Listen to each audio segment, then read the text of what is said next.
Metode pertanian sawah pokok murah tengah diuji coba oleh ribuan petani di Sumatera Barat untuk menekan biaya produksi dan meningkatkan hasil panen secara efisien.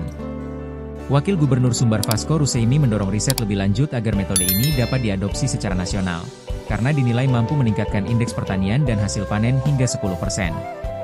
Menurutnya, inovasi yang hadir di Agam, seperti program sawah pokok murah, tidak hanya meringankan beban petani dari sisi biaya, namun juga menjadi contoh nyata keberpihakan kepada masyarakat tani.